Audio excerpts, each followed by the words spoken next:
अस्सलामुअलैकुम। Horror stories के एक न्यू एपिसोड के साथ मैं हूं मजहर मलिक। कैसे हैं आप लोग? उम्मीद है खैरियत से होंगे। आज की ये खौफनाक कहानी जो मैं आपको सुनाने जा रहा हूं, ये मुझे भेजी है हिना खान ने, राजस्थान, इंडिया से। सुहेल खान एक बहुत बड़े बिजनेसमैन थे, लेकिन एक ऐसी शख्सियत के मालिक जो अपने दोस्तों की जान थे। और उसकी वजह यह थी, हमेशा मुस्कुराने वाले, गपशप करने वाले, घूमने फिरने वाले इंसान जिनको एडवेंचर करना बहुत अच्छा लगता था। अक्सर रातों को वो वीरानों में दोस्तों के साथ जाकर कैंप लगाते, जंगलों में कैंपिंग करते। और वो तमाम दोस्त जो शिकार का जिनको बहुत ज़्यादा शौक होता, वो उनके बहुत करीबी दोस्त थे। यूं वो शिकार खेलते, अपनी जिंदगी को भरपूर अंदाज में एंजॉय करते। शादी के बाद भी उनकी मसरूफियात सुहेल खान की ऐसी ही थी कि उसको खुदा ने एक चांद सा बेटा अता किया। उस बेटे का नाम उन्होंने फहद रखा। उनकी ख्वाहिश थी कि उनके यहां एक बेटी भी हो जाए, लेकिन फहद के अलावा उनके यहां कोई औलाद ना हो सकी।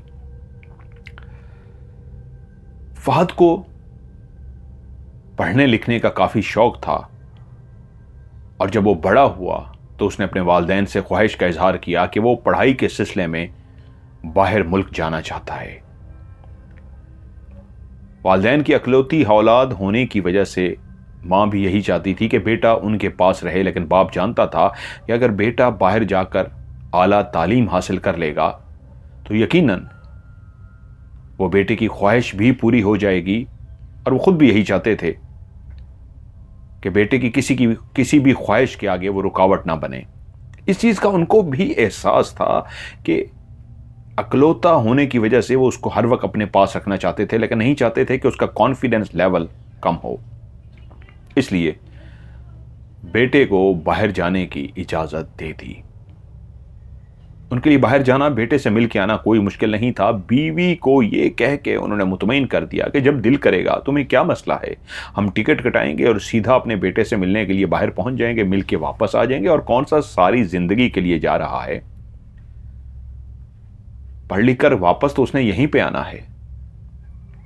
फहद जो बाप की तरह बेइंतहा निडर, बेइंतहा बहादुर और बाप की ही तरह लोगों से शफकत से पेश आने वाला, मोहब्बत से पेश आने वाला हमदर्द इंसान था, जितना हो सकता लोगों की मदद करने की कोशिश करता। वो छोटा था तो उसने देखा था कि घर के तमाम मामलात, वहीं उनके एक मुंशी साहब थे जो जमीनों के और बाकी भी इस तरह के जितने मामलात थे वो मुंशी साहब ही देखते। उनकी काफी जमीनें थीं और जमीनों का सारा लेन देन उन्हीं के पास था। वक्त के साथ साथ वो इतने उनके साथ अटैच हो गए थे, उस फैमिली के साथ, कि वालिद अपने कारोबार के बारे में बीवी को और मुंशी साहब को जरूर बताते। उसकी तालीम मुकम्मल हो चुकी थी। फहद अभी वहीं रहना चाहता था, उसी मुल्क में। वो जानता था कि वालिद इसलिए भी वापस मुझे बुलाना चाहते हैं कि मैं वापस आके वालिद का कारोबार संभालूं और बिजनेस के अलावा जितनी भी ज़मीनें हैं उसकी मैं देखभाल करूं। वो मेरे सुपुर्द करना चाहते थे। लेकिन फहद कहता है, मुझे अभी उसी मुल्क में और रहना था, लेकिन शायद जो किस्मत में लिखा होता है वो होकर रहता है। फहद को एक दिन खबर मिली कि उसके माँ बाप एक कार हादसे में इस दुनिया से चले गए हैं।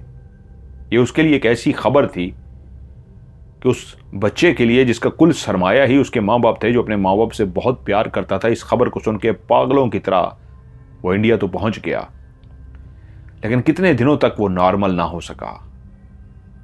लेकिन आखिर दुनिया है, आपको जीना पड़ता है, जितना बड़ा गम हो आपको भुलाना पड़ता है। और उसमें सबसे ज्यादा मुंशी साहब ने बहुत काम किया था। वो मुंशी साहब को हमेशा इज्जत और एहतराम से देखता था। उनकी रिस्पेक्ट करता था और उन्होंने भी अपने आप को एक फैमिली का फर्द समझा हुआ था, क्योंकि सुहेल खान ने उनको प्यार से एक दफा मुंशी कहा था। तो वो मुस्कुरा पड़े और कहा, आपने क्या नाम रख दिया है मेरा मुंशी, और यूं उनका पक्का नाम ही मुंशी साहब हो गया। वो एक पढ़े लिखे इंसान थे। वो सिर्फ जमीनों की देखभाल नहीं करते, कारोबार के मामलात में भी वो सुहेल खान की काफी हेल्प करते थे। सुहेल खान क्योंकि एक जिंदा दिल मजाक करने वाले, शो लगाने वाले इंसान थे, तो बड़े से बड़े मैनेजर को भी मजाक में कहते, ओ मुंशी इधर आओ। तो इनको भी वो मुंशी कहना शुरू हो गए थे, इसलिए बचपन से ही फहद भी उनको मुंशी साहब कहता। अब जब वो इस काबिल हो गया कि अब वो बेहतर था और मुंशी साहब को नजर आया कि अब मामलात इस हद तक ठीक हो चुके हैं कि अब फहद को सब कुछ बता देना चाहिए, तो उसने सामने बिठाकर तमाम डॉक्यूमेंट्स फहद के सामने रख दिए कि ये आपके वालिदैन का तमाम बिजनेस है जो मैं जानता हूं, और ये सारी ज़मीनें हैं जो मुझे मालूम है। अब क्योंकि उनके बाद आप ही वारिस हैं तो सब कुछ आपके नोटिस में होना चाहिए। तो अब वक्त आ गया है, अब आप संभल गए हैं। उस हादसे ने जहां मुझे तोड़ दिया है, अब आप काफ़ी बेहतर हैं कि समझने के काबिल हैं। तो मैं आपको पूरे कारोबार के बारे में बताना चाहता हूँ। उसने ज़मीनों के, कारोबार के, सब चीज़ों के बारे में बता दिया। और वहीं पे उसने एक बहुत बड़ी हवेली का भी जिक्र किया कि ये हवेली भी आपके वालिद साहब के पास थी। फहद सारी बातें सुनता रहा और हवेली का सुनकर बोला, हवेली? पापा ने ये हवेली किस लिए ली थी? मुंशी साहब बोले, ये हवेली उनके एक दोस्त ने उनको एक दफा दिखाई थी, तो आपके वाले साहब उस हवेली पे इतने आशिक हो गए कि उसी वक्त उससे इस ख्वाहिश का इजहार किया, वो इसको खरीदना चाहते हैं। तो दोस्त ने वो हवेली उनको फौरन बेच दी थी। अच्छा, हां, बाबा को इस तरह के बहुत सारे शौक थे, एक हवेली ले ली होगी। तो क्या बाबा मेरे पीछे उस हवेली में जाते थे, रहते थे? मुंशी साहब बोले, हां, उनका अक्सर उस हवेली में जाना होता था, लेकिन ज्यादातर वो हवेली बंद पड़ी रहती थी। गांव से हटके एक ऐसी जगह पे बनी हुई वो एक ऐसी हवेली है जो इंतहा की खूबसूरती के अलावा उस पूरे गांव के अंदर अगर कोई चीज देखने वाली है तो वही हवेली है। उस गांव की खूबसूरती उस हवेली की वजह से है। लेकिन क्या? मुंशी साहब, आप चुप क्यों कर गए? लेकिन आखिरी दिनों में आपके बाबा उस हवेली में नहीं जाते थे। उनका कहना यह था कि वो हवेली जिन्नात से भरी है। क्या? फहद एकदम से चौंक के बोला, जिन्नात से? आपके सुनने में गलती हुई होगी। बाबा तो इस तरह की चीजों पर यकीन नहीं करते थे। वो तो बहुत बहादुर थे। ऐसी मौकों पे जब जिन भूत की बात होती है वो तो कहके लगाते। नहीं फहद साहब, अब आप छोटे सरकार हैं, ये सही बात है। वो हमेशा जिन्नात पे मजाक उड़ाते थे, लेकिन उस हवेली के बाद जब उन्होंने वो हवेली खरीद ली थी, वहां रहने के बाद फिर भी जाते रहे, लेकिन वो कभी भी उस हवेली के ऊपर हंसते नहीं थे। जिन भूत की बात भी होती तो वो खामोश हो जाते थे। अच्छा भाई, बड़ी तारीफ की आपने हवेली की, ऐसी हवेली है तो फिर तो देखनी पड़ेगी। मुंशी साहब बोले, नहीं, आपको वहां नहीं जाना चाहिए। क्या हो गया है आपको मुंशी साहब? बाबा का सारा कारोबार अब मुझे ही तो देखना है, तो क्यों वो हवेली में क्यों ना जाऊं? मेरे देखने में क्या हर्ज है? छोटे सरकार, आपसे कहा है ना, वो हवेली ठीक नहीं है। वो अनदेखी मखलूक से भरी है, ऐसी जिन्नात से भरी है जो इंसान के लिए ठीक नहीं है। अरे मुंशी साहब, आप जानते हैं मैं बाबा की तरह का बंदा हूं। मैं जिन भूत ऐसी चीजों पे यकीन नहीं रखता, और आप कैसी मुझसे बातें कर रहे हैं? तो चलें, मैं आपसे पूछ लेता हूं, तो उस हवेली को ऐसे पड़ा रहने दें? अगर बेचना भी होगा कल को तो मुझे वहां पे जाना होगा, उस हवेली को मैं देखूंगा, उसके बाद अंदाजा होगा उसको कैसे बेचना है, क्या करना है। अगर आप ख्वाहिश रखते हैं मैं देखूं भी ना तो ठीक है, मैं नहीं देखता। अरे नहीं नहीं नहीं, मेरा ये कतन हरगिज मकसद नहीं था। मैं तो ये चाहता था कि आप उस हवेली को देखकर फौरन वापस आ जाएं, वहां रात ना गुजारें। नहीं, मैं वहां जाऊंगा और कुछ दिन वहीं पे रहूंगा। आप जानते हैं ना मैं कहां पढ़कर आया हूं। ऐसे मुल्कों में जिन्हों भूतों की बातें नहीं होती और ना ही मैं इन चीजों को मानता हूं। मैं इससे पहले कई जंगलों में, वीरानों में, बंद इमारतों में रातें गुजार चुका हूं और वैसे भी जिन भूत तो मेरा एक पसंदीदा टॉपिक है, इसलिए आप मुझे रोक नहीं सकते। हाँ, ये बताइए उस हवेली के इंतजामात कौन करता था? जब बाबा नहीं होता था तो पीछे कौन देखभाल करता था? तो मुंशी साहब बोले, वहीं पे उस हवेली से थोड़े ही फासले पे आगे जाकर छोटा सा एक गांव है। उसी गांव के अंदर एक साहब जिनका नाम उन्होंने बताया फिरोज साहब। फिरोज साहब इस हवेली के मामलात देखते हैं और वो ही चाबियां, सब कुछ उन्हीं के पास है। जब साहब ने जाना होता था तो पहले उसको इतला कर दी जाती थी और उसके बाद वो सफाई सुथराई सब कुछ कर देते थे और वापसी पे साहब जब आ जाते थे तो वो उस हवेली को बंद कर देते थे। तो क्या वो फिरोज साहब उस हवेली में रहते हैं? नहीं, वो गांव में रहते हैं। अब जब गांव में जाएंगे तो गांव में दाखिल होते ही बिल्कुल शुरू शुरू में जो पहला पहला घर है वो उन्हीं का ही है। ठीक है, मैं एक दो दिन तक हवेली की तरफ जाऊंगा। तो मुझे बोले ठीक है, मैं इतला कर देता हूं। बोला नहीं, किसी को कोई इतला देने की जरूरत नहीं है, मैं खुद जाऊंगा और खुद सारे मामला देखूंगा। वैसे भी तो आपने गांव की इतनी तारीफ की है, इतना खूबसूरत गांव है, देखना तो बनता है। फिरोज ने प्रोग्राम बनाया कि वो अकेला जाएगा, कोई भी मुलाजिम उसके साथ नहीं जाएगा। वो गांव की जिंदगी को भी इंजॉय करना चाहता था। असल में उसके जो जाने का मकसद था, अभी वो चाहता था कि ये कारोबार, ये बिजनेस, ये ज़मीनें सब कुछ बाद में देखे। अभी कुछ दिन वाले साहब की मौत ने उसको इतना तोड़ दिया था, वो चाहता था कुछ दिन खामोशी में रहे, वाले साहब की यादें, वालदा की यादें उसके पास हों। और उस हवेली में जाने का मकसद भी यही था कि वहाँ से किसी से भी मिलना मिलाना नहीं होगा, वो अकेला होगा और कुछ दिन उस हवेली में गुजारेगा, वापस आ जाएगा। असल में वो तन्हाई में वक्त गुजारने जा रहा था, जिन भूतों पे तो उसको यकीन ही नहीं था। सारा मुंशी से उसने समझ लिया था, जाने का रास्ता सारा कुछ। ट्रेन ही थी जो वहां पे उस स्टेशन पे रुकती और उस स्टेशन से तांगे होते जो आपको गांव की तरफ लेकर जाते और आप गांव पहुंचते। फहद ट्रेन के ही जरिए जाना चाहता था। वो ट्रेन के जरिए गया और जब उस रेलवे स्टेशन पर उतरा तो वाकई बाहर तांगे वाले मौजूद थे। उसने एक तांगे वाले से कहा कि मुझे फलां गांव जाना है। तो बोला, बाबूजी आप तांगे में बैठिए। सामान उठाकर उसने तांगे में रख दिया और वो तांगे में सवार हो गया। वो गांव की जिंदगी को गाड़ी में जाकर बर्बाद नहीं करना चाहता था। वो चाहता था जब वो तांगे में जाएगा, जब वो ट्रेल पर जाएगा तो कुछ देर वहीं पर रहेगा। अगर वो अपनी गाड़ी पर सवार होकर गया तो हो सकता है पीछे से कॉल आ जाए और वो फौरी तौर पे उसको वापस जाना पड़े। वो इसलिए एक आम इंसान की तरह ट्रेन में बैठ के और तांगे में सफर कर रहा था। इंसान बहुत ज्यादा अमीर हो, सोने का चम्मच मुंह में लेकर पैदा हुआ हो, तो गांव की जिंदगी और इस तरह की चीजों को महसूस करने के लिए फिर वो अपने आप को ऐसा ही करता है। वो दौलत, वो गाड़ियां, वो बंगले साइड पर रख देता है और आम इंसान की तरह सफर करता है। खाता पीता है तो ज्यादा इंजॉय करता है।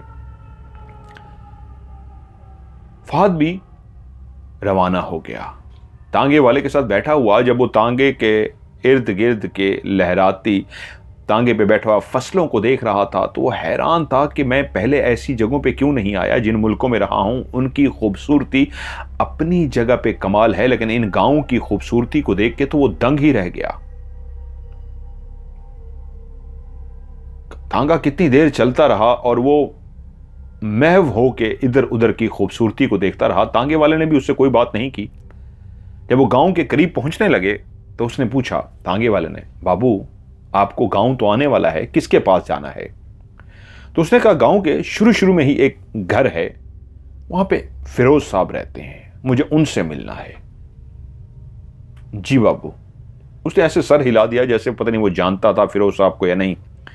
तांगा चलते हुए बिल्कुल शुरू शुरू के अंदर एक घर वो अलग ही बना हुआ था, उस घर के सामने तांगा रुक गया और तांगे वाले ने कहा बाबू आप पूछ लीजिए, यही फिरोज साहब का घर है, अगर यही है तो मैं आपको उतार दूंगा, वरना आगे जहां आप कहेंगे।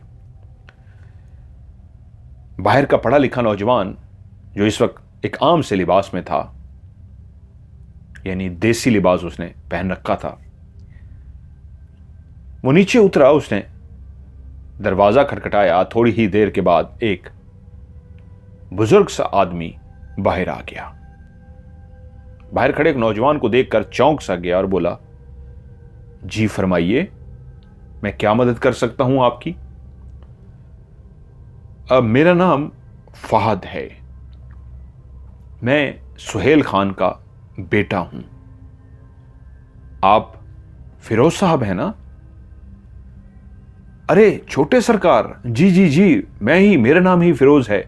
अरे रुकिए रुकिए। वो बुजुर्ग एकदम से ऐसे खुश हो गया जैसे उसने छोटे सरकार को पहचान लिया था और जल्दी से तांगे वाले के पास गया, उससे सामान उतार लिया। फहद ने एक बड़ा नोट निकाला और तांगे वाले को दे दिया। तांगे वाला बड़े नोट को देखकर खुश हो गया और उसने कहा बाकी आप रख लीजिएगा। तांगे वाला फहद को ढेर सारी दुआएं देते हुए खुशी के मारे वहां से रवाना हो गया। शायद आज इतना उसके पास मोटी रकम आ गई थी, वो आगे भी सवारियां उठाने की बजाय खुशी से घर की तरफ ही जा रहा था। अब फिरोज फहद का सामान लेकर अपने दरवाजे पर जैसे ही पहुंचा तो एकदम से सवाल किया, छोटे सरकार आपने आने की इतला तक नहीं की? अगर आपने मुझे आने की इतला की होती मैं आपको लेने आ जाता, और मैं अब परेशान ये हो गया हूं, ये तो मेरा बहुत ही गरीब खाना है, आपके काबिल नहीं है, कैसे आपको इसके अंदर लेकर जाऊं? अरे फिरोज बाबा आप क्यों परेशान हो रहे हैं? मेरे लिए कोई गरीब खाना नहीं है, मेरे लिए बहुत आसान है। माफ कीजिएगा, ये इस काबिल तो नहीं है घर, लेकिन आइए प्लीज। वो उनको लेकर अंदर की तरफ गया और एक कमरे में जाकर बिठा दिया जहां कुछ देर पहले शायद कोई खवातीन बैठी थी जो उठकर चली गईं, और बोला, मेरा बहुत छोटा सा घर है और आपकी ये शान शौकत के मुताबिक तो नहीं है, लेकिन मुझे खुशी हुई छोटे सरकार आप आ गए। बड़े साहब आपका बहुत जिक्र करते थे, कई दफ़ा उनसे आपका जिक्र सुना था। रुकिए रुकिए मैं आता हूं। और वो बाहर चला गया। फहद ने कमरे में बैठे हुए निगाह दौड़ाई तो पता लगा कि वो फिरोज साहब कोई अच्छी जिंदगी गुजार नहीं रहे थे, एक इंतहाई गरीब सी जिंदगी गुजार रहे थे। कमरा इंतहाई सादा था, कुछ ज्यादा सामान नहीं था, कमरे के अंदर मुख्तसर सा सामान था, और उस सामान को और उस घर को देखकर लगता था कि काफी गुर्बत की जिंदगी गुजार रहे हैं। थोड़ी देर के बाद फिरोज उनके लिए चाय और कुछ खाने पीने का सामान ले आया और कहा, मैं दिल से माजरत ख्वाह हूं, पहले से एहतमाम करके नहीं रखा, अब जब तक चाय पीजिए मैं आपके लिए खाने का बंदोबस्त करवाता हूं। उसी लम्हे फहद ने एक बड़े से कुछ नोट निकाले और उनके हाथ में रखे और कहा, बाबा मुझे अभी कुछ दिन यहां रहना है और आप ही मेरे खाने पीने का एहतमाम करेंगे, इसलिए आप बिल्कुल तकल्लुफ ना कीजिएगा, ये पैसे रख लीजिए। वो इनकार करते रहे लेकिन फहद ने पैसे उनको दे दिए। जब वो चाय वगैरह पी चुका तो वो जो पास ही बैठा हुआ था फिरोज मुसलसल परेशान था कि फहद के आने का क्या मकसद हो सकता है। तभी फहद ने कहा, फिरोज बाबा मैं हवेली के बारे में जानना चाहता हूं। क्या जानना चाहते हैं छोटे सरकार आप? मुझे रहना है उस हवेली में। क्या आप उस हवेली में रहने के लिए आए हैं? जी मैं उस हवेली में रहने के लिए आया हूं। एकदम से उनके चेहरे पे बेइंतहा परेशानी आ गई और वो बोले, छोटे सरकार, ये ठीक नहीं होगा क्या कि मैं अपनी हवेली जिसका मैं मालिक हूं उसमें रहना मेरे लिए ठीक नहीं होगा? आप ये कह रहे हैं? नहीं नहीं नहीं, मेरा मर्ग मेरा मेरा अब वो बौखला से गए। मेरा हरगिज मतलब ये नहीं था। असल में वो हवेली वो ठीक नहीं है, वहां जिन्नात रहते हैं। क्या जिन्नात रहते हैं? जी,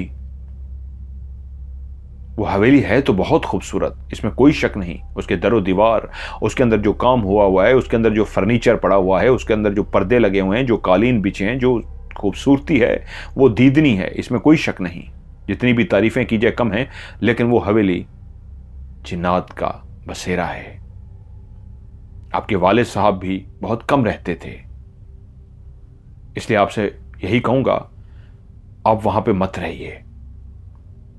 अरे फरोज बाबा, इन बातों को छोड़िए, आप मुझे डरा रहे हैं। आप चाह रहे हैं मैं इतना सफर करके आया हूं वापस चला जाऊं, रहूं ना अपनी हवेली में? नहीं नहीं नहीं छोटे सरकार, मेरा ये मतलब नहीं है।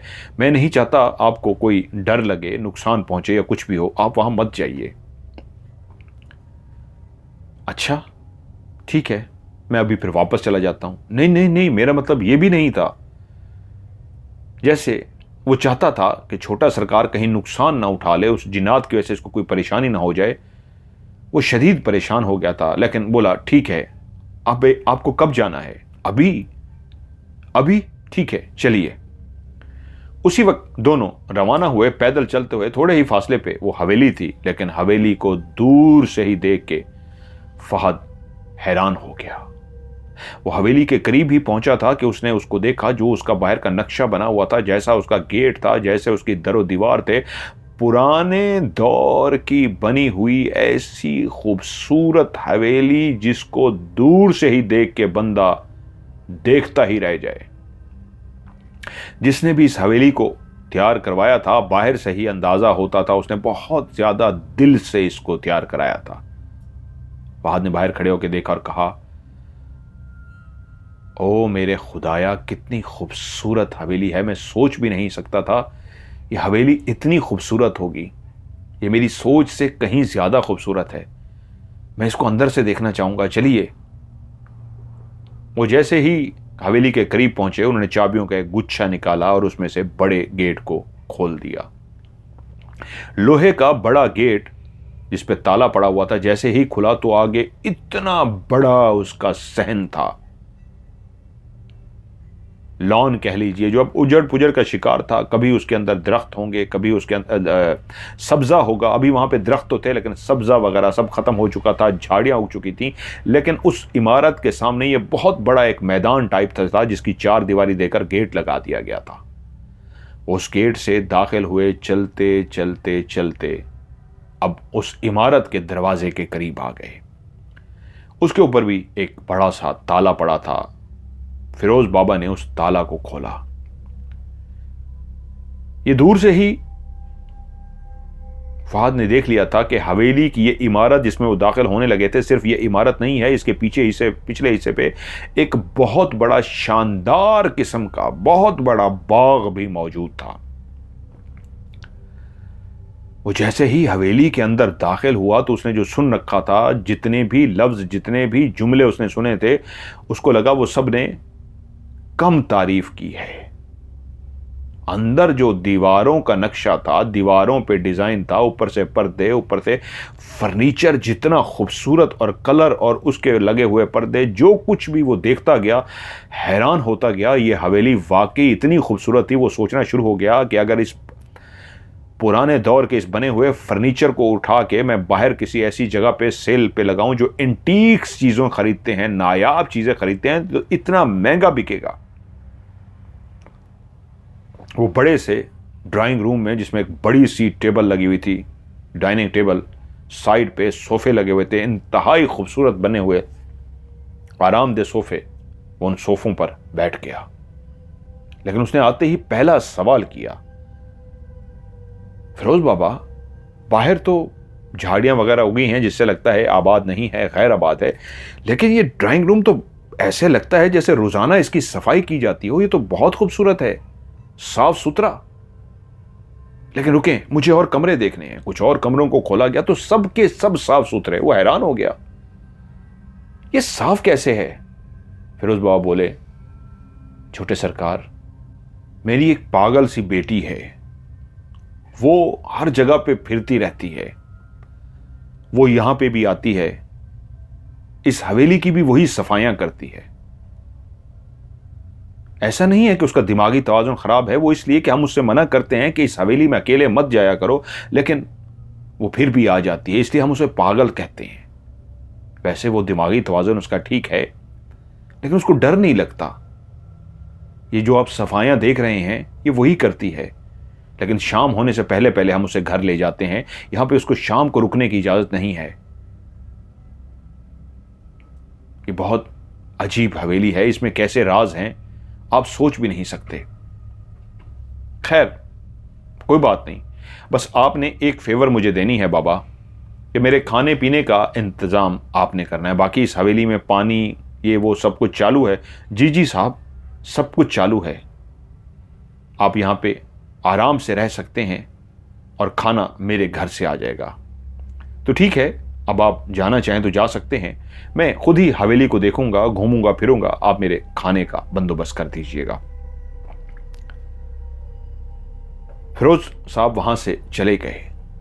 अब फहद उठा और हवेली को देखना शुरू हो गया और देखता ही गया। जहां जहां जाता, जिस कमरे में जाता, एक से बढ़ के एक खूबसूरत रूम था। और यहां तक कि उसने अभी चंद कमरे देखे, वापस आके ड्राइंग रूम में बैठा कि भाई ये तो आराम से देखने वाली है, ये तो बहुत खूबसूरत हवेली है, मैं पहले क्यों नहीं आया। यहां तक कि शाम से पहले ही फिरोज साहब उसके लिए खाना बनवा कर ले आए, चाय का भी थर्मोस भरकर ले आए। उसे कहा, साहब किसी और चीज़ की ज़रूरत हो तो मुझे बताइए। तो फहद ने कहा, नहीं, मैं वॉशरूम में गया था, पानी वगैरह आ रहा है, नहाने का भी सही बंदोबस्त है, कुछ नहीं चाहिए, बस मैं रात यहीं गुजारूंगा, सुबह आपसे दरखास्त होगी। नाश्ता मैं इस वक्त करता हूं, मुझे उस वक्त आप नाश्ता ला दीजिएगा। सामान वगैरह का पूछ के फिरोज साहब तो वहां से चले गए।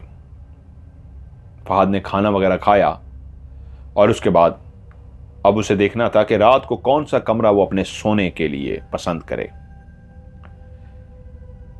वहां पे कई ख्वाबगाहें थीं, ऐसे बेडरूम जिनको इंतहाई नफीस तरीके से सजाया गया था। जो बेड भी लगाए गए थे वो इस तरह के थे कि उनके चारों कोने के ऊपर बड़ी सी लकड़ी लगी हुई थी और उन बेडों के ऊपर छत सी बनी हुई थी। एक ऐसे बेड जो हुस्न और कारीगरी में उनका मुकाबला ही नहीं था। उसे बताया गया था कि वाले साहब ने जब इस हवेली को खरीदा था तो इस अंदाज में कि इस हवेली की हर सामान को भी खरीद लिया था, शायद मालिक बेचना चाहता था और वो सामान भी बेच गया। तो वो एक बड़े से बेड पर जाकर लेट गया। अब वो वालिद साहब की यादों में खो गया। ये एक ऐसी हवेली थी जिसमें वो रात तो गुजारने आया था, उसके अंदर जिन भूत का कोई भी खौफ नहीं था, लेकिन वो चाहता था कि सो जाए। काफी देर वो सोने की कोशिश करता रहा, उसे नींद ना आई तो वो उठकर खड़ा हो गया कि चलो हवेली को ही देखते हैं। वो हवेली के मुख्तलिफ कमरों को देखता देखता एक जगह पे पहुंचा तो क्या देखता है, एक बहुत बड़ी लाइब्रेरी, एक कमरे को लाइब्रेरी बना दिया गया है। लकड़ी के रैक बने हुए हैं और उनके अंदर इतनी खूबसूरती से किताबें रखी गई हैं। और लाइब्रेरी, किताबें, वो तो उसका सबसे पसंदीदा मशगला था। किताबों को देखते ही वो चौंक पड़ा और जल्दी से किताबें निकाल कर देखना शुरू हो गया। वो मुख्तलिफ किताबें देखता जा रहा था और सोच रहा था कि कितने दिन में यहां आराम से रह सकता हूं और इतना किताबें हैं जिनको पढ़ के मैं वक्त गुजार सकता हूं। इन्हीं किताबों को देखते देखते एक डायरी उसके हाथ लगी। उसने जैसे ही देखा तो उसे अंदाजा हुआ ये कोई किताब नहीं, ये तो कोई डायरी है, जैसे ही इंसान की पर्सनल डायरी होती है। उसने जैसे ही डायरी को खोला तो उसे अंदाजा हुआ कि ये किसी की जाती जिंदगी की लिखी हुई डायरी थी। ये बुरी बात थी किसी की जाती जिंदगी को पढ़ना, लेकिन अब वही इस घर का मालिक था उस हवेली के बारे में जानना चाहता था, क्यों किसी ने इतनी खूबसूरत हवेली को क्यों बेचा, जिसने इतने दिल से बनवाया था इस हवेली को, आखिर ऐसा क्या हुआ कि उसको इस हवेली को बेचना पड़ गया।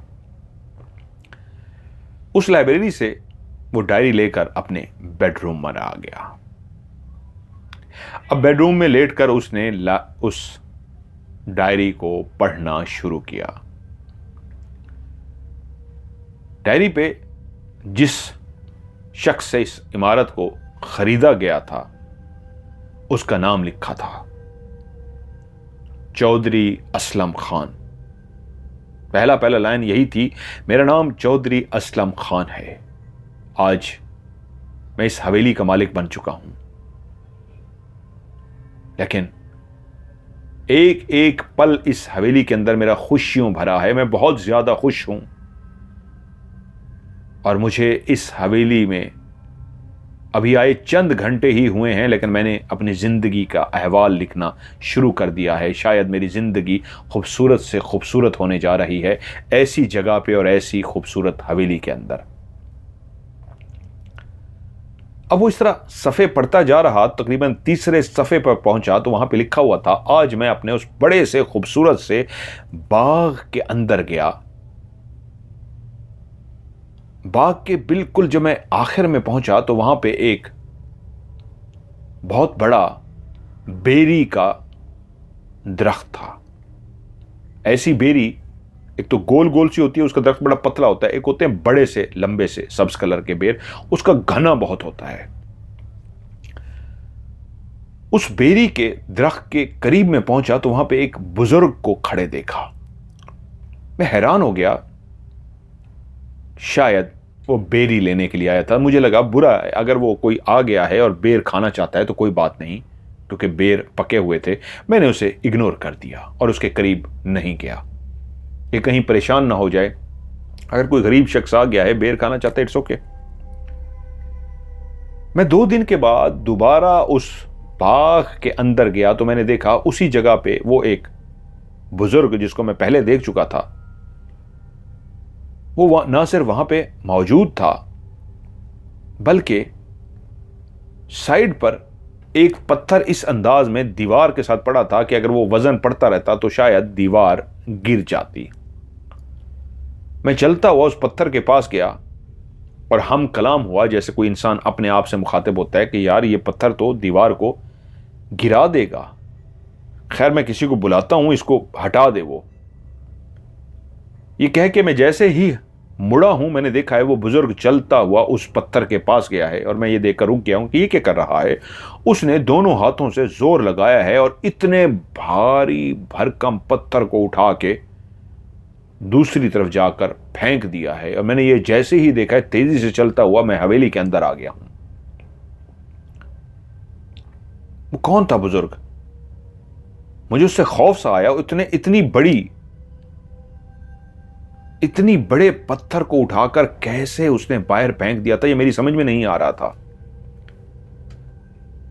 मैं तो समझा शायद कोई बेर खाने के लिए आया हुआ है, लेकिन ये कौन है? और इसने नामुमकिन मैं हटा बटा सेहतमंद तगड़ा जवान बंदा इस पत्थर को उठा के फेंकना चाहूं, नहीं फेंक सकता। उसने कैसे फेंक दिया? मुझे अभी तक ये बात हजम नहीं हो रही थी। मैं सोच में नहीं पा रहा था ये क्या कर दिया उसने, कि मुझे डर लगना शुरू हो गया। मुझे लगा कुछ गड़बड़ है। अगले दिन मैं हवेली से बाहर निकला तो उस शख्स को वहीं उस बेरी के नीचे खड़े देखा। मैं उसके करीब तो गया, उसकी आंखों की तरफ देखा तो मुझे उसकी आंखों से थोड़ी सी वहशत सी नजर आई। मुझे उसकी आंखों से खौफ सा महसूस हुआ, कुछ अजीब सा था। मैं जल्दी से वापस आया और मैंने फैसला किया मुझे शहर जाना है और मैं शहर की तरफ रवाना हो गया। मैं कुछ दिन इस हवेली में वापस इसलिए नहीं आना चाहता था कि मैं खौफजदा हो गया था, डर गया था उस बंदे से जो उसने हरकत की थी। इतने भारी भरकम पत्थर को उठा के जिस तरह उसने फेंक दिया था, ये कोई इंसान का काम नहीं था, ये किसी और मखलूक का काम था। तो क्या कोई वही और मखलूक है? मैं इसी तरह कुछ दिन शहर गुजारने के लिए आया था, लेकिन अगले ही दिन मुझे लगा कि मैं हवेली से दूर आके गलत कर रहा हूँ।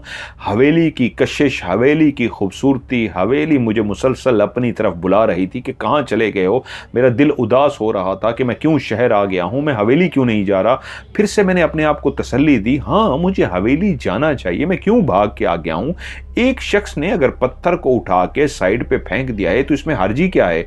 वो एक गांव का शख्स है, गांव के लोग देसी घी, मक्खन, ऐसी ऐसी खुराकें खाते हैं कि बुढ़ापे में भी इतना ताकत होती है, इतना उनके अंदर हिम्मत होती है कि वो बड़े से बड़ा काम कर देते हैं।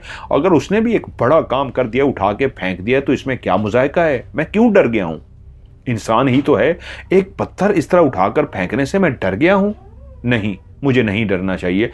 और हवेली की कशिश, हवेली की खूबसूरती जिस तरह मुझे बार बार बार बार अपनी तरफ खींच रही थी, मैं रवाना हो गया। और फिर न सिर्फ रात मैंने हवेली के अंदर गुजारी, बल्कि अगले दिन फैसला किया मैं कल जाके उस बुजुर्ग से बात करूंगा। अगले दिन मैं शाम को टहलता हुआ उसी दरख्त के पास पहुंच गया और उस बूढ़े को मैंने वहीं खड़े हुए देखा।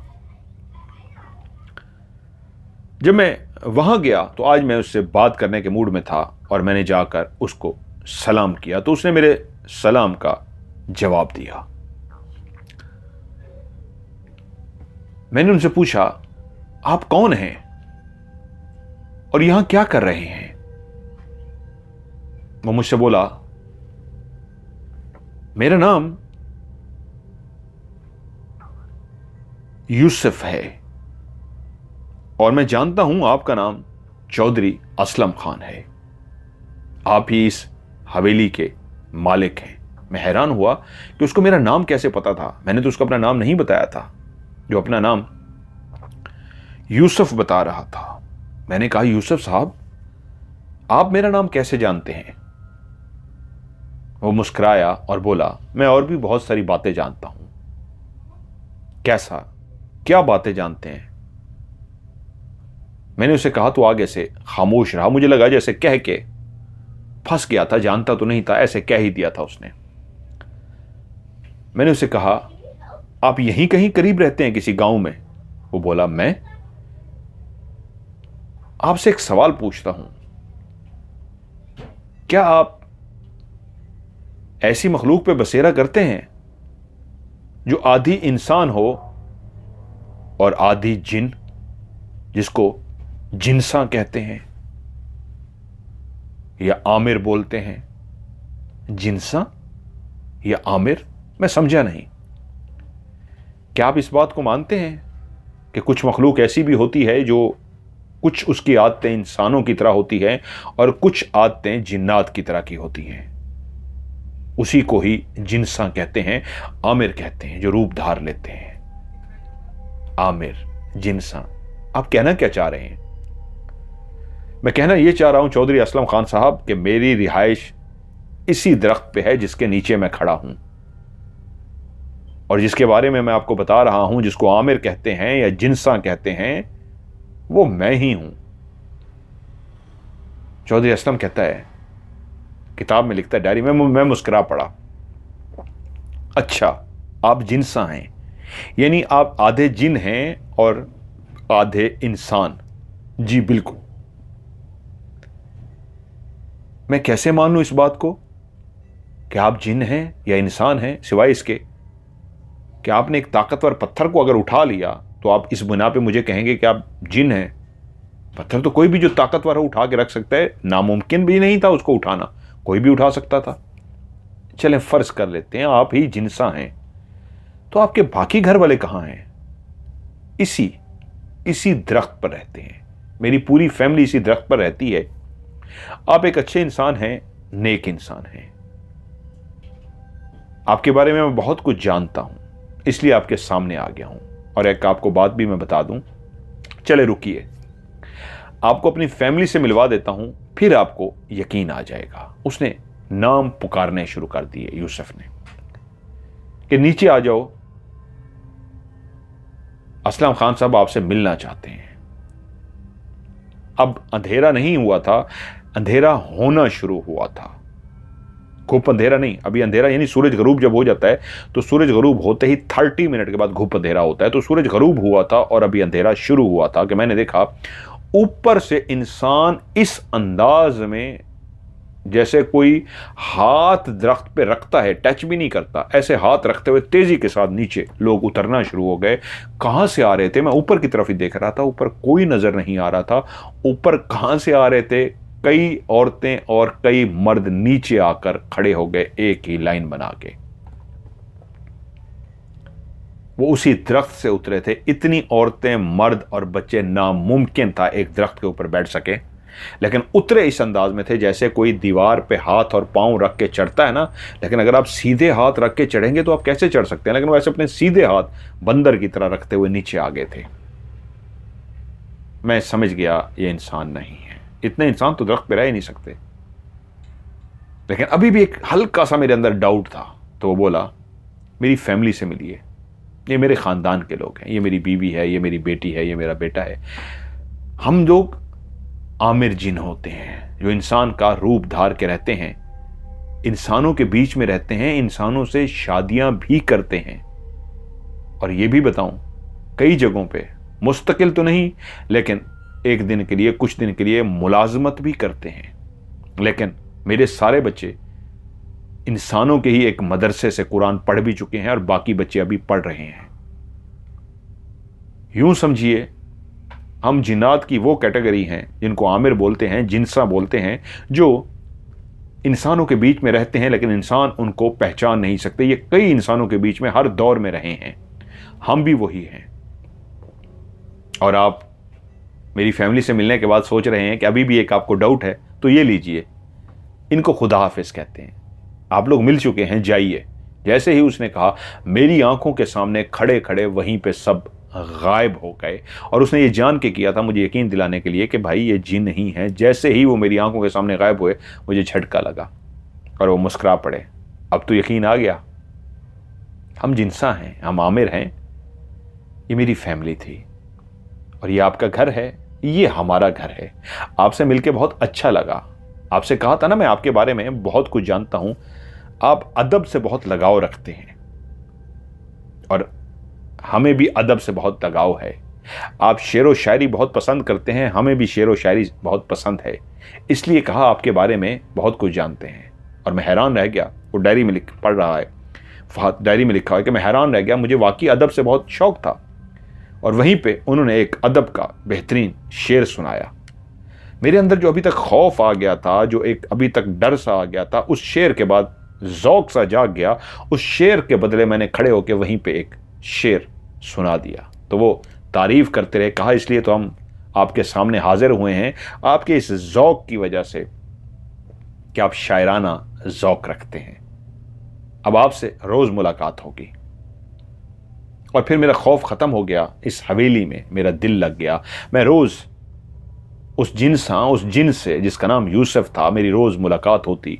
वो एक बिल्कुल इंसानी रूप में था, कोई तब्दीली नहीं उसके अंदर होती थी, सेम इंसान की तरह। और हम अदब के ऊपर, शेर व शायरी के ऊपर बेइंतहा बातें करते।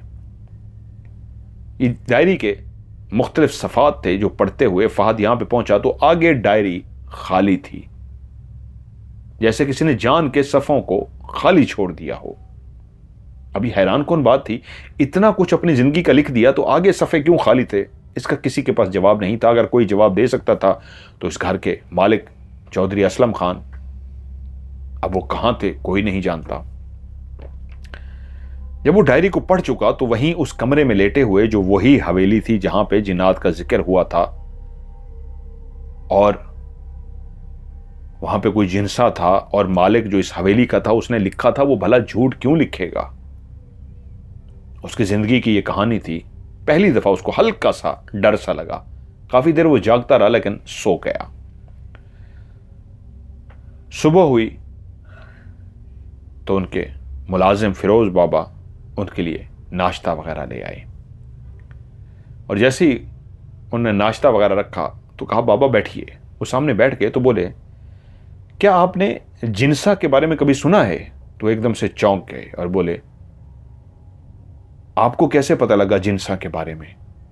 तो उसने वो डायरी उठाकर सामने कर दी। इस डायरी से अच्छा, ये डायरी अब आपके पास है। ये डायरी पहले आपके वालिद साहब को मिली थी इसी हवेली से। उन्होंने इस डायरी को पढ़ा था और मुझे एक एक बात पढ़ के बताई थी, लेकिन वो हंसते थे ऐसी बातों पे, यकीन नहीं करते थे। लेकिन उन्होंने, हाँ, जब ये डायरी उनके हाथ लगी थी, खुद भी पढ़ी थी और मुझे बताया था कि इसके अंदर ये कुछ लिखा हुआ है। जी, मैं ना सिर्फ यकीन करता हूं बल्कि हम डरते हैं। आप बड़े लोग हैं, सरकार हैं, तो आपकी हुक्म सर आंखों पे, वरना मैं तो कभी यहां ना रहूं।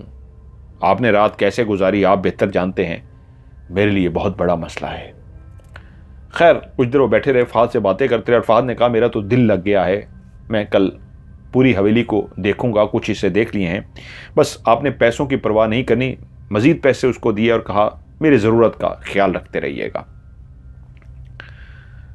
अब वो खाना वगैरह, बर्तन वगैरह ले जाते, खाना दे जाते। लाइब्रेरी से फहद किताबें उठाकर ले आता, किताबें पढ़ता और रात को अपने वाले साहब को याद करता। हवेली के अंदर कोई भी आवाज़ नहीं आई थी, कोई खटका नहीं आया था, कोई चलने की आवाज़ नहीं आई थी, सब नॉर्मल था। वो शाम को सीधा उसी बेरी के दरख्त के नीचे पहुंच गया।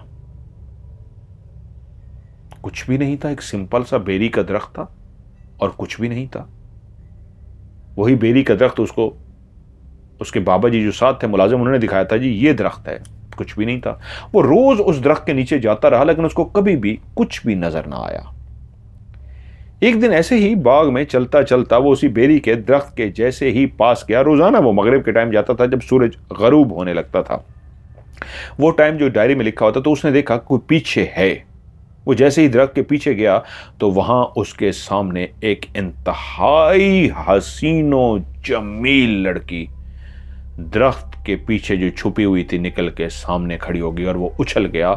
उसकी इतनी बड़ी बड़ी आंखें, कोरा चिट्टा रंग, पिंक कलर के उसके होंठ, गालों पे इसकी लाली लगी हुई, ऐसी हसीनो जमील लड़की उसने जिंदगी में नहीं देखी थी। वो समझ गया ये कोई जिन्सा है, उसी दरख्त पे रहने वाली मखलूक में से कोई। तो वो एकदम से पीछे हट गया और बोला, तो तुम हो उस जिन्सा मखलूक में से? क्या जिन्सा मखलूक में से? किस तरह घूर रहे हैं आप मुझे? एकदम से उसको लगा कि हाँ, उसकी आंखों में खूबसूरती तो उस लड़की की देख के ऐसी कि उसकी आंखें खुली रह गई थी। और तभी उस लड़की ने उस लाइन को कि जिन्सा को छोड़ो, पहले ये बताओ ऐसे कोई घूरता है किसी को? उसने कहा कैसे घूर रहे हैं आप मुझे? तो वो शर्मा सा गया और मुंह से नीचे किया, हाँ मैं माजरत खाऊं, पहले लड़की कभी नहीं देखी। तो उसने फिर से गर्दन ऊपर उठाई और कहा लड़कियां तो देखी हैं, लेकिन जिनजादी या जिन्सा नहीं देखी। क्या ये जिन्सा जिनजादी लगा रखा है? मैं जिन्सा नहीं हूं, मैं जाना हूं, फिरोज साहब की बेटी। क्या? वो फिरोज साहब की बेटी जो यहां आती रहती है सफाई करने के लिए? हाँ, मैं उनकी बेटी हूं। आपको देखा तो पीछे छुप गई। आप पता नहीं मुझे क्या कही जा रहे हैं। तब मुझे लगा कि ये कोई जिन्सा वगैरह नहीं है, जिनजादी नहीं है, वो फिरोज साहब की बेटी थी। लेकिन इतनी खूबसूरत, इतनी खूबसूरत मैं तो सोच भी नहीं सकता था। मैंने कहा तुम्हारा नाम क्या है? उसने कहा मेरा नाम जाना है। बाबा मुझे नहीं आने देते, लेकिन मुझे अच्छा लगता है इन परिंदों को देखना, दरख्तों को देखना, यहां रहना। मैं सफाई करती हूं, रहती हूं। आप छोटे सरकार है ना? मुझे बाबा ने बताया है कि जो इस हवेली के मालिक हैं छोटे सरकार, वो आए हुए हैं। हाँ, मैं इस हवेली का मालिक हूं जाना। तुम आ सकती हो, तुम रोज फिर सकती हो, तुम्हें कोई नहीं रोकेगा। कुछ खाओगी? आओ मेरे साथ। नहीं, मैंने जाना है। ओके ओके, जाओ तुम। वो भागती हुई चली गई। वो शर्मा गई थी, लेकिन फहद को लगा कि वो शर्मा के नहीं गई, भाग के नहीं गई, उसकी जान निकाल के ले गई है, उसकी दुनिया बदल के रख गई है। वो बाहर मुल्कों में रहा था, कहां कहां गया था, लेकिन ऐसी मासूमियत, ऐसी खूबसूरती, वो भी खुदा ने, कहते हैं ना, गांव की जो कुदरती खूबसूरती होती है वो मेकअप की खूबसूरती से कई गुना ज़्यादा होती है। तो वो गांव की जो खूबसूरती थी उस पर तो वो दिल हार बैठा था। ऐसी खूबसूरत लड़की वो सोच भी नहीं सकता था उसके मुलाजिम की बेटी इतनी खूबसूरत होगी। अगले दिन उसका हवेली में दिल ही ना लगे और वो फिरे के किसी तरीके जाना आए और उसको देख सके। वो काफ़ी खाने पीने का सामान जान के लेके फिरता रहा और उसने देख लिया जाना अंदर दाखिल हो रही है। वो उसके सामने खड़ा हो गया और उसे कहा, जाना ये खाओ ना। वो इनकार करती रही, लेकिन उसने बहुत ज़्यादा कहा तो उसने ले लिया। और यूं उसको बहाना चाहिए था जाना से बात करने का। वो एक शर्मीली लड़की थी, उससे बहाने बहाने से बात करना शुरू हो गया। फ्रैंकनेस करना चाह रहा था और बातें करते करते उनके बीच में इतनी फ्रैंकनेस हो गई कि वो थोड़ी सी इससे बातें करना शुरू हो गई। इसने उसे कहा, रोज आया करो, तुमसे बात करना अच्छा लगता है। जाना को पढ़ने लिखने का बहुत शौक था और जब उसे मालूम हुआ कि उसको पढ़ने लिखने का शौक है तो उसने कहा, मैं तुम्हें पढ़ा सकता हूं। वो इस बात पे इतनी खुश हो गई, क्या वाकई आप मुझे पढ़ा सकते हैं? उसने कहा तो अपनी सारी शर्माहट को भूल गई। बस उसकी एक ख्वाहिश थी कि मैं पढ़ जाऊं और उसने ऐसा ही किया। जाना को रोजाना थोड़ा थोड़ा पढ़ना लिखना सिखाना शुरू हो गया। यूं उनके बीच में एक दोस्ती बढ़ती गई, फ्रैंकनेस बढ़ती गई और वो जो शर्माहट थी वो ख़त्म होती गई। और वो जी भर के जाना को देखता, जितनी खूबसूरत जाना थी, और उसके दिल के अंदर एक ख्वाहिश पैदा हो चुकी थी, बस मेरे ज़िंदगी का जीवन साथी मुझे मिल चुका है और वो है जाना। यहां तक कि कुछ दिन जब उसने जाना के साथ गुजार लिए तो एक दिन उसने जाना से कहा, जाना तुमसे आज बात करनी है। वो बोली, हाँ बोलो। अगर मैं तुम्हारे बाबा से तुम्हारा हाथ मांगूं तो तुम्हें क्या कोई एतराज तो नहीं होगा? ये सुन के वो एकदम से छलांग मार के खड़ी हो गई। बाबू, ये क्या कह रहे हैं आप? उसके चेहरे की मुस्कुराहट, शोखी सब खत्म हो गई थी। उसको लगा जैसे उसको बात बुरी लग गई है। क्यों, क्या हुआ? क्या मैंने गलत कह दिया है? नहीं नहीं, आप इतने बड़े, आप तो बहुत बड़े लोग हैं, हम तो गरीब लोग हैं, आपका और हमारा कहां मेल? वो समझ गया कि गुर्बत आड़े आ गई। वो तो वरना वो तो डर गया था कि शायद किसी और को ना जाना पसंद करती हो। उसने कहा, इसको छोड़ो गुर्बत को, तुम्हें स्टेटस है या नहीं, बस ये बताओ, क्या मैं तुम्हारे बाबा से तुम्हारी बात करूं? मुझे तुम पसंद हो, मुझे कुछ भी नहीं चाहिए, तुम चाहिए। और फिर उसके चेहरे पे एक ऐसी मुस्कुराहट आ गई। वो समझ गया कि उस लड़की के लिए, जो एक गांव की लड़की, जिससे एक उसका जो छोटे सरकार का बेटा, जो हवेली का मालिक था, ज़मीनों का मालिक था, उससे शादी करना चाह रहा था, उस मासूम सी लड़की के लिए और बड़ी बात क्या हो सकती थी? वो शर्माई और शर्माते हुए भाग गई, हाँ आप कर लीजिए, और फिर रुक ना सकी। वो इतना बेचैन था कि उसी दिन ही फिरोज बाबा के पास पहुंचा और उनसे कहा, आज मैं आपसे एक अहम बात करने आया हूं। वो बोले, हाँ बताओ बेटा। मुझे जाना का आपसे हाथ मांगना है। अगर काश बाबा जिंदा होते तो मैं उनको भेजता, बाबा और मामा आपके पास आते। अब वो नहीं हैं तो मैं मजबूरन खुद आपसे जाना का हाथ मांगता हूं। फिरोज बाबा खामोश हो गए। फहद भी चुप कर गया कि देखें क्या जवाब आता है, इनको बुरा तो नहीं लग गया, वो बाप था। थोड़ी देर के बाद वो बोले, आप कहां और हम कहां? आप तो अमीर लोग, हम गरीब लोग हैं, क्या ये ठीक रहेगा? बाबा, बिल्कुल ठीक रहेगा, मैं उसे हमेशा खुश रखूंगा, यकीन मानिए मैं उसको हर खुशी दूंगा, मैं उसे दिल से इज्जत दूंगा, आप एक दफा हां कर दीजिए। फिरोज बाबा बोले, ठीक है, अगर आप इस काबिल समझते हैं हमें तो मुझे कोई एतराज नहीं। तो बोला, मैं सादगी से ही यही निकाह करूंगा और निकाह करने के बाद मैं अपनी बीवी को सीधा शहर लेके जाऊंगा, कुछ दिन वहां रहेंगे, कुछ रसूमात, कुछ फंक्शन वहीं पे होंगे, फिर हम वापस आ जाएंगे। मुझे भी कुछ मोहलत चाहिए होगी साहब जी, हम गरीब ज़रूर हैं लेकिन इज़्ज़तदार लोग हैं, मुझे भी तो कुछ एहतमाम करना होगा। उसने उसके आगे हाथ जोड़ लिया, उनके हाथों को थाम लिया कि ना बाबा, आपने कुछ भी नहीं करना, आपने लख्ते जिगर तो मुझे दे दिया है, बाकी अभी और आप क्या करेंगे? प्लीज़ मुझे कुछ भी नहीं चाहिए, बस आप सादगी से 1-2 दिन तक मेरा निकाह कर लीजिएगा। वो बोले, अब मैं आपको ये भी नहीं कह सकता मेरे घर खाने पे आके रहें, क्योंकि वो तो मुझे हमेशा डर ही लगता है आप जिस हवेली में रह रहे हैं वो बहुत ख़तरनाक जगह है, वहाँ पे बहुत जिन्नात हैं। उसने कहका लगाया और कहा, बाबा वहाँ कोई जिन्नात नहीं है, कोई जिनसा नहीं होता। आप जानते हैं ना मैं कहाँ से पढ़ के आया हूँ, मैं इन चीज़ों को नहीं मानता। कोई जिन नहीं, कोई जिनसा नहीं होता, कुछ भी नहीं होता। ये इंसान की बनाई हुई बातें होती हैं जिससे इंसान खौफजदा होता है, डरता है, ऐसा कुछ भी नहीं है। वो बोले, मुझे फिक्र तो आपकी पहले भी थी, आप छोटे सरकार हैं, लेकिन अब जब से आपने इस रिश्ते की बात कर दी है तो मैं तो और डर गया हूँ। पहले भी दिल धड़कता था, आप अकेले उस घर में हैं, उस अकेले उस हवेली में हैं, आपको कुछ हो ना जाए। अब और दिल डरता है, अब और दिल डरेगा कि आप मेरी बेटी के होने वाले शौहर भी तो हैं। बाबा आप परेशान ना हो, कोई जिन भूत है ही नहीं, अगर होगा ना मैं उसको सीधा कर दूंगा, आप परेशान ना हो। अगले दिन उसने राब्ता किया शहर और अपने मुंशी साहब को कहा, मैं सादगी से निकाह करके अपनी दुल्हन अपने साथ लेके आ रहा हूं। तमाम जितने भी मिलने वाले हैं, हल्का अहबाब जो है मेरे बाबा का, सबको इतला कर दीजिए, एक बहुत बड़ा हम फंक्शन करेंगे।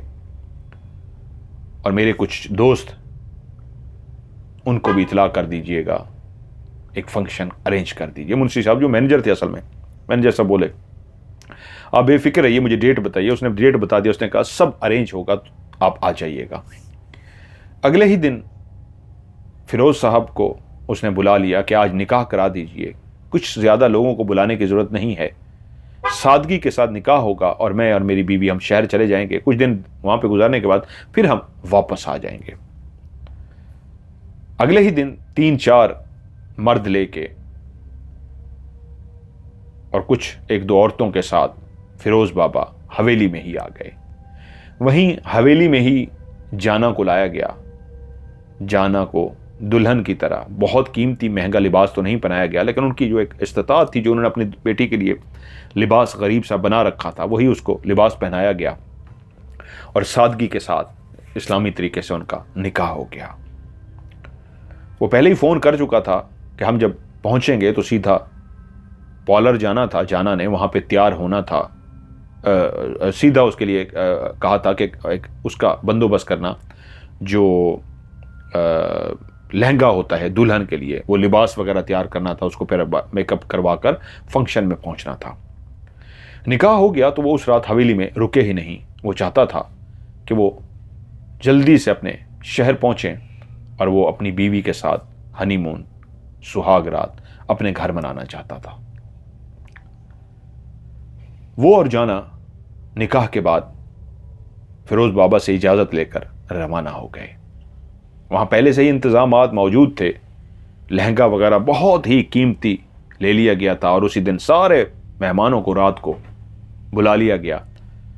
वो तो थी ही हसीन और जमील और वो चाहता था कि सब हल्का अहबाब को अपनी दुल्हन दिखा सके कि वो गांव से कैसा हीरा ढूंढ कर लाया था। और जब वो तैयार होकर आई, उस लिबास में आके आई, तो सबकी आंखें खुली की खुली रह गईं। वो जो फिल्म बना रहा था, मूवी बना रहा था, रिकॉर्डिंग कर रहा था शादी की, उसका कैमरा तो हटता ही नहीं था उस खूबसूरत सी जाना से। और जितने भी मिलने वाले थे, और उसका दोस्त जो उसका बचपन का दोस्त था, अब इंस्पेक्टर था, वो तो उसको देखकर बोला कि भाई इतनी खूबसूरत लड़की मैंने आज तक नहीं देखी, आज तक मैंने ऐसी खूबसूरत लड़की नहीं देखी।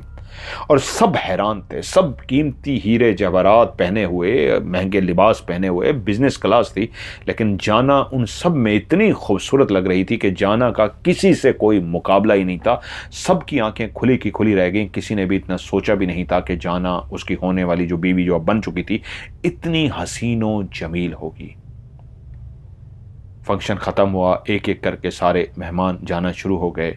वो भी दोनों थक चुके थे और वो उस कमरे को जिसको दुल्हन की तरह सजाया गया था, जो उसकी और उसकी बीवी का कमरा था, वो दोनों उस कमरे में पहुंचे।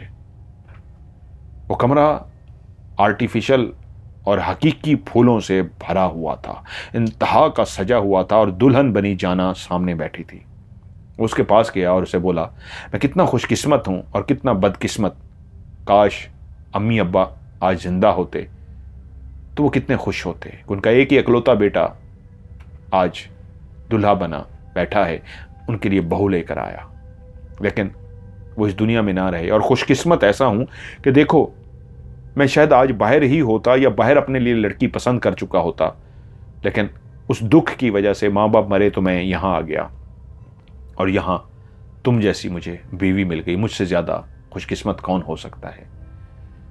दोनों ने काफ़ी बातें की और यूं वो जिंदगी की उस खूबसूरत रात को एंजॉय करते रहे। कब दोनों की आंख लग गई, सुबह जब फहद की आंख खुली तो वो खुश था। रात उसकी जिंदगी की एक इंतहाई खूबसूरत रात गुजरी थी।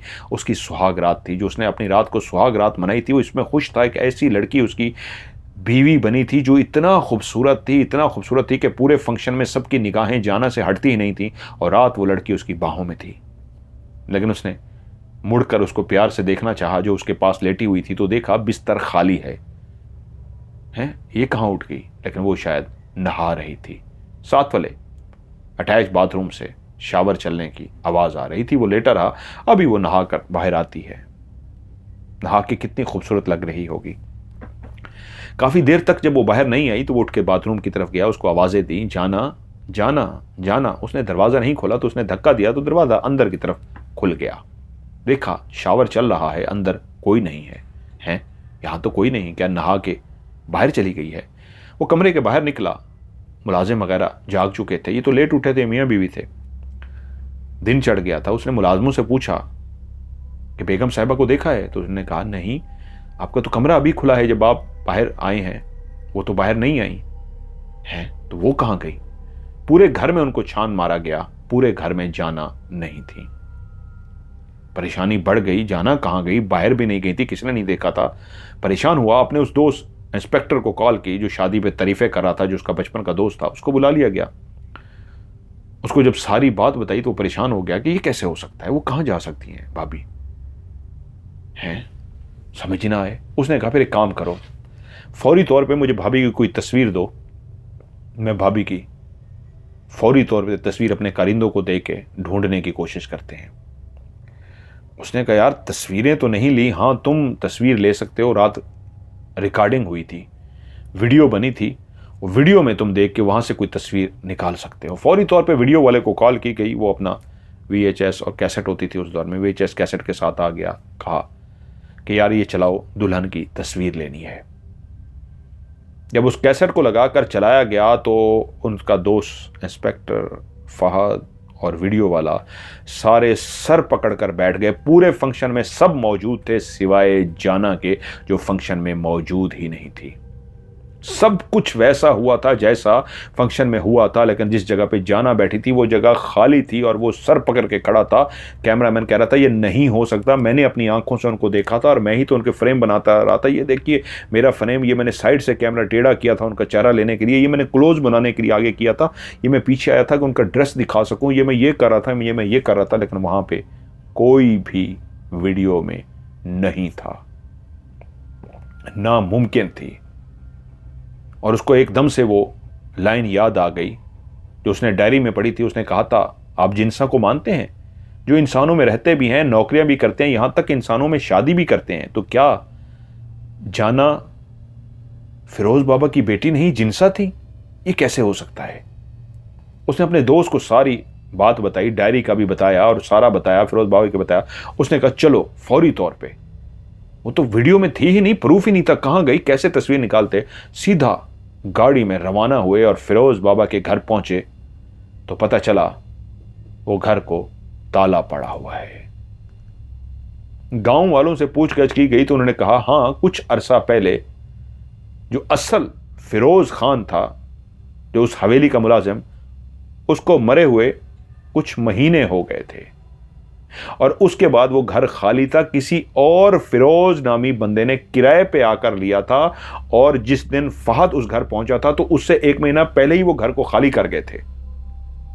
यानी फहद ने जब दरवाजा खटखटाया था उस वक्त वो घर खाली था। फिरोज नामी बंदा जो वहां पे आया था रहने के लिए, वो जा चुका था उस घर को छोड़ के। लेकिन ये वही फिरोज था। जब उसने नक्शा बताया कि यहाँ पे मैं एक फिरोज से मिला था, इस तरह की शक्ल थी, इस तरह की थी, गांव वाले ने कहा हाँ यही शख्स था, यही रहने के लिए आया था, इसी घर में किराए पे रहता था। असल फिरोज खान मर गया था, उसके बाद ये किराए पे रहता रहा है, लेकिन इसको तो मकान को छोड़े भी 1-1.5 महीना हो गया है। तो उसके बाद उसका दोस्त इंस्पेक्टर बोला इसका मतलब है वो सारी फैमिली जिनसा थी जो तुमने किताब और डायरी के बारे में बताया। वो हवेली पहुंचे, वो डायरी फिर से मिली और कहा इसका मतलब है फिरोज भी जिनसा था, उसकी बेटी भी जिनसा थी, ये आमिर जिन थे जो इंसानी रूप में थे। लेकिन एक बात समझ नहीं आई, फिर शादी क्यों की? बस सामने ही आते चले जाते।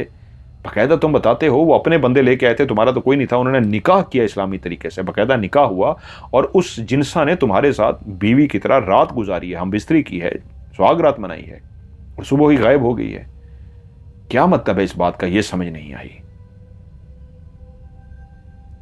जितना भी सोचते थे कुछ समझ नहीं आता था। उस दरख्त के पास भी गए, कहीं कुछ भी नहीं मिला। दरख्त पे देखते तो क्या देखते, वापस तो आ गए, लेकिन फहद का दिल उलझ गया।